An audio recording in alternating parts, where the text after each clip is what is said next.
അക്കരച്ചു യാത്രയ്ക്ക് സഞ്ചാരി ഓണങ്ങൾ കണ്ടു നീ ഭയപ്പെടേണ്ട കാറ്റിനെയും കടലിനെയും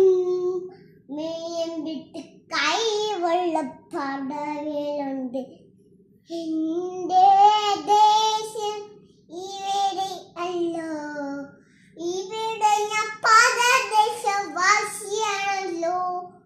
അക്കരയാണ് ദേശാസുരനാണ് അവിടെ ചോദിക്കുന്ന ഭവനമുണ്ട്